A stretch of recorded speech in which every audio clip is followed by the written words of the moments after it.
Hi everyone and welcome back to Buenos Pages. Today we're talking about the poem Women's Constancy by John Donne. As usual, let's start with the summary and then move on to the line-by-line analysis. Woman's Constancy is a 17-line poem that expresses the speaker's concern with the loyalty of his women. This century would have had quite some misogynistic prejudices about women, as you really couldn't win. If you were too pretty, then of course you couldn't be faithful, but then if you were ugly, then you weren't pretty on the inside and on the outside, and you were probably also cheating. Or maybe if you weren't cheating, you were just not pretty enough to become somebody's wife. For a woman to do anything before marriage would be the end to her reputation, the end to her life. Her virginity would be prized above everything else, and her parents could very much disown her and kick her out on the street, and so could her husband if he found out that she was even talking to another man without his permission.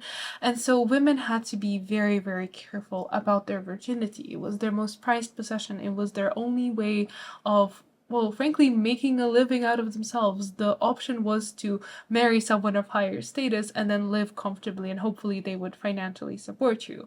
Because otherwise, especially if your family was poor, there was just no way out. As a woman, you couldn't really work. So really, for a woman, her chastity was everything. For a man, he would not have really faced such consequences even if he was involved with a married woman, unless the husband was suddenly angry at him.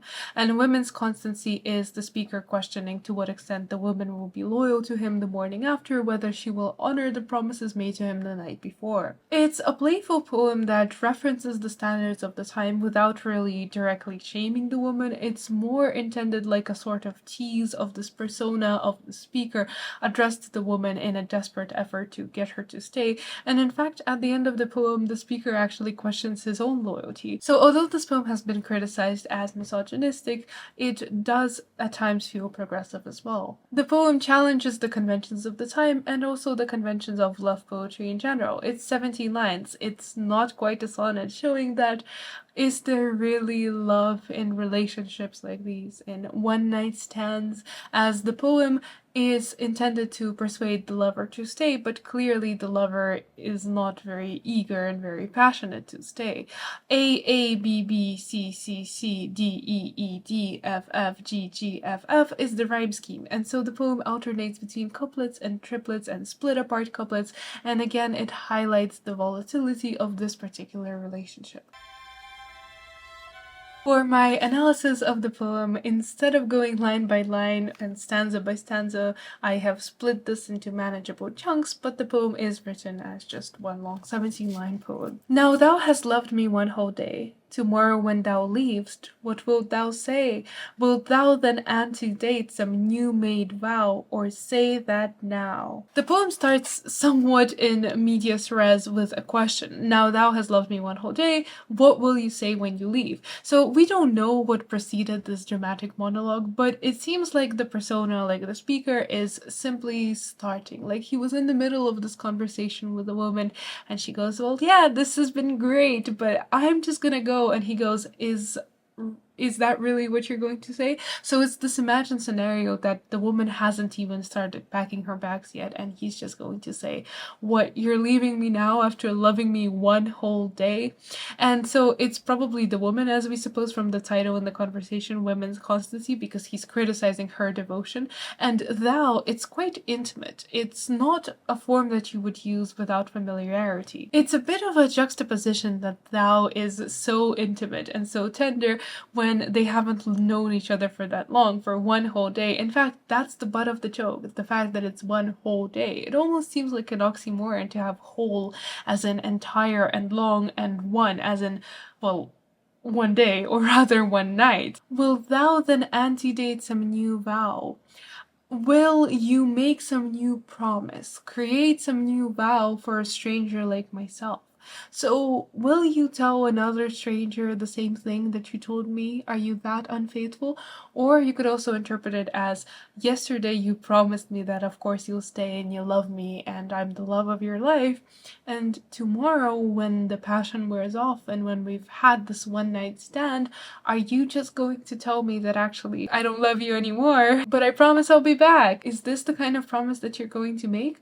It's very much an interrogative question that feels teasing because he's very aware of the irony of saying one whole day, but it also does feel genuine. The fact that he wants to know, well, what's going to happen to this relationship after? Or say that now. There's an emphasis on what she's saying now, on her new words, on how quickly she changes her mind, and it then jumps to the next line, and that's why we have this emphasis. Or say that, or are you going to say that? It starts with the supposition of what she's going to say, and then he says, or actually, are you just going to say that we are not just those persons which we were, or that oath made in reverential fear of love and his wrath any may forswear. So we get this list of predictable excuses that women like her would use when they're breaking up with someone. What are you going to say to me? What excuse are you going to pick is what he's asking her. That we have changed, that we are not the people we were. Oh, sorry, I have changed, you have changed. It's not you, it's me, it's our relationship that has changed. Or are you just going to say that oath made in reverential fear of love? So because love is something so respectful and so well admire, that in the heat of the moment, in the passion of the moment, you made a promise to love just out of fear and out of respect to this massive entity, and so of course you told her that well, you love me and you're going to stay with me, but it wasn't serious, it was just the heat of the night before. Any may forswear. Is it that kind of oath?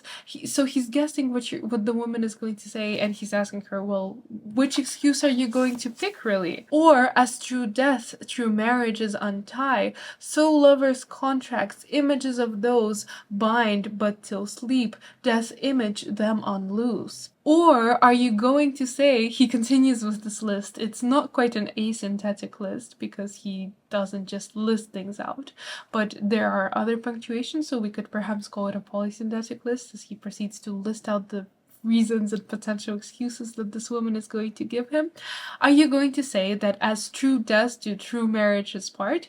It's a references to that promise that we make when we marry, when we say, yeah, till death do us part, I'll love you till death do us part, I will only not be faithful to you when we're separated by death. So are you going to say that our relationship is over because we died in sleep the night before? So there was again this idea of sleep as of death, this idea of liminality, of a threshold, of the idea of being half conscious, half on the verge of something. So this idea that like sleep was kind of like a small death.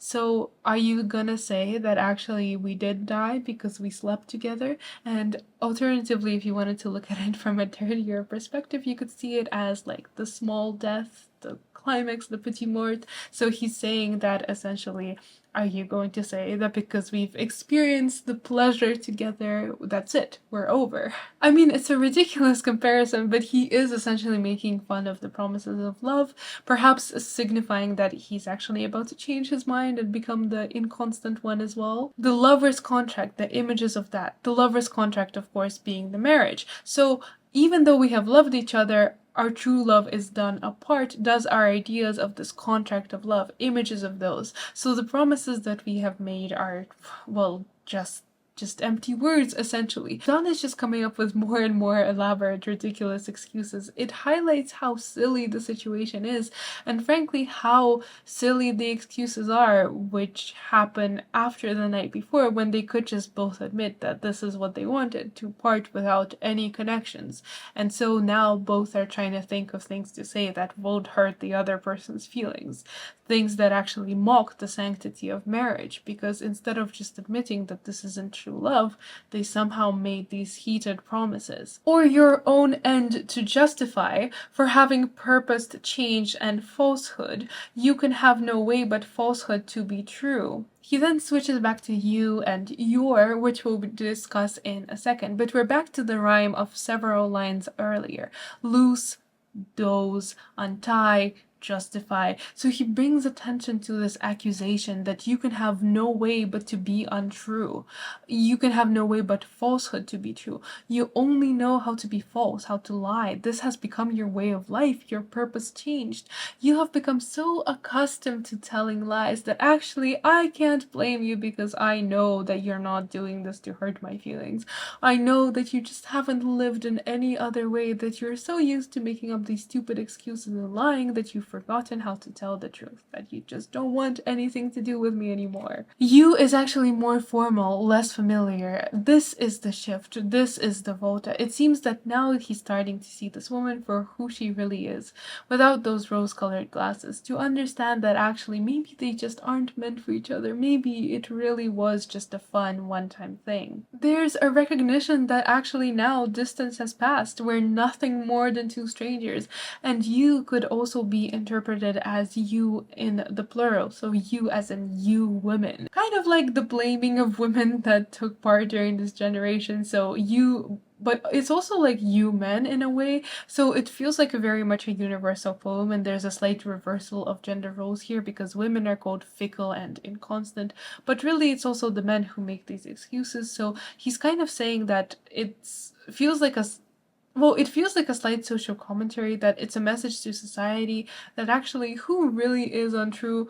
Can we really judge women if we actually knowingly partake in these one-night relationships with them? So how can we call them fickle and unconstant and volatile if we knew what we were going into is basically the message? And it's also contradictory to call women fickle and unfaithful, and then also to tout and to protect their supposed virginity and chastity. Vain lunatic, against these scapes I could dispute and conquer if I would, which I abstain to do, for by tomorrow I may think so too. Vain lunatic.